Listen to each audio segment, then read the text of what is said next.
Bonjour Bertrand Nolot, tu es directeur du groupement Treppenmeister France, inventeur de l'escalier suspendu. Est-ce que tu pourrais nous expliquer en 2 mots la complexité d'un changement d'escalier? Alors, c'est vrai que très souvent, on va d'abord parler de rénovation d'escalier. La plupart des clients qui viennent nous voir disent au départ, j'ai un vieil escalier, écoutez, je voudrais le rendre plus moderne pour changer mon intérieur. Et puis là, souvent, il s'agit pour eux de remettre, on le voit ici sur cet escalier, si on devait le rénover, on va remettre peut-être des habillages sur les marches, on va changer les garde-corps, donc par exemple les balustres, etc., pour faire quelque chose de plus léger, mais on aura toujours la même structure d'escalier. Alors, à moins qu'on le peigne, et dans ce cas-là, je vous dirais que rénover votre escalier, si c'est uniquement le mettre en couleur.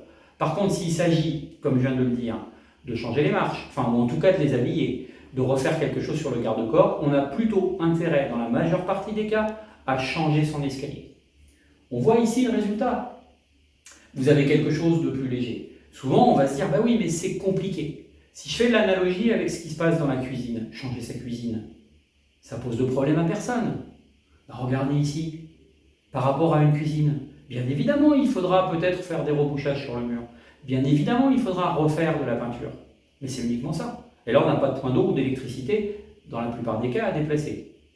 Donc pour moi, aujourd'hui, si vous avez vraiment envie de redonner à votre intérieur du design, de la luminosité, en bref, de le changer, changez votre escalier. Regardez le résultat. On le voit ici, sans faire de jeu de mots. Il n'y a pas photo. Bien, merci beaucoup Bertrand. Avec plaisir. Au revoir.